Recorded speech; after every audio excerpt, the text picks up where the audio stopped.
Okay. You can pull up a chair if you want. Okay. Sure. May the wind be at your back. Do you want to pull up a chair?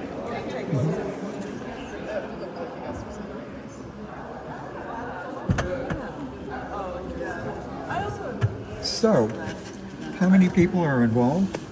So it's varied.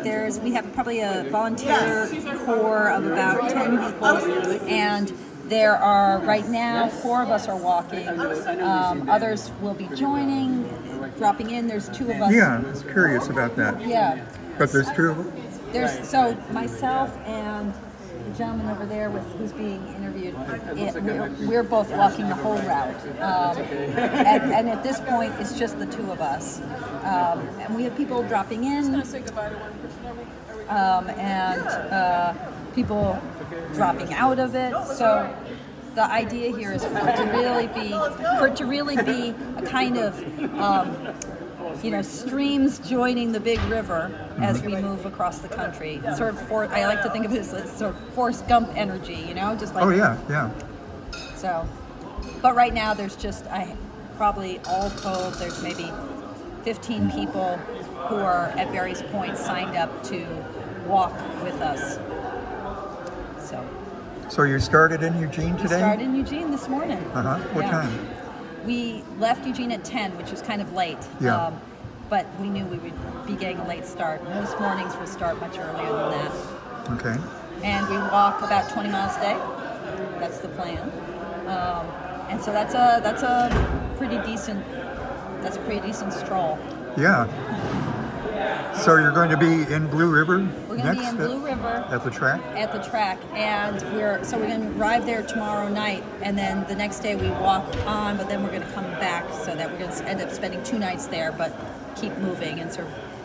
Yeah, I was wondering, after there, another 20 miles gets you into the wilderness. Pretty much. Exactly. Yeah. So, this is the tricky part of the journey. Is in the West, things are far apart. Yeah. So one of the ways we deal with that is if we find a place, we might walk on and then get ferried back to the place we were staying the night before. So. Okay. So you have an alternative to go Highway 20 or 242. Which way? I think Matthew, we're going 242. We're going 242 to 242. Okay. Well, I've walked it before, and there are places where there's absolutely no shoulders at all, and there's really tight rock walls and RVs. It's challenging. It's challenging. Yeah. Is there better passage through? Is there a better way? Yeah. Highway 20, yes. You might go look at it, but I wouldn't advise 242. It's beautiful. Yeah. But my wife and I walked it several years ago, and there were places where if there's 2 vehicles, there's no place for you to go because of the rock. So what did you do when you walked it? We scrunched. We made it through the tight spots, and But it wasn't. It was. yeah. So I wonder why we're not 20. Is it because it's longer? Yeah, it is longer, but it's not as challenging physically because there's a portion of 242 called Dead Horse Grade. Yeah. And That is a bunch of switchbacks and real steep. So maybe you can check it out. Yeah, why don't you? You should probably drive it and at some point in the next couple of days to see. Because Is the van open? Yeah. Okay. Let me know if it's not.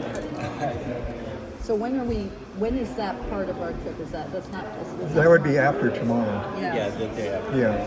So maybe you can drive it tomorrow and sort of see how long 20 is, and just get eyes on it.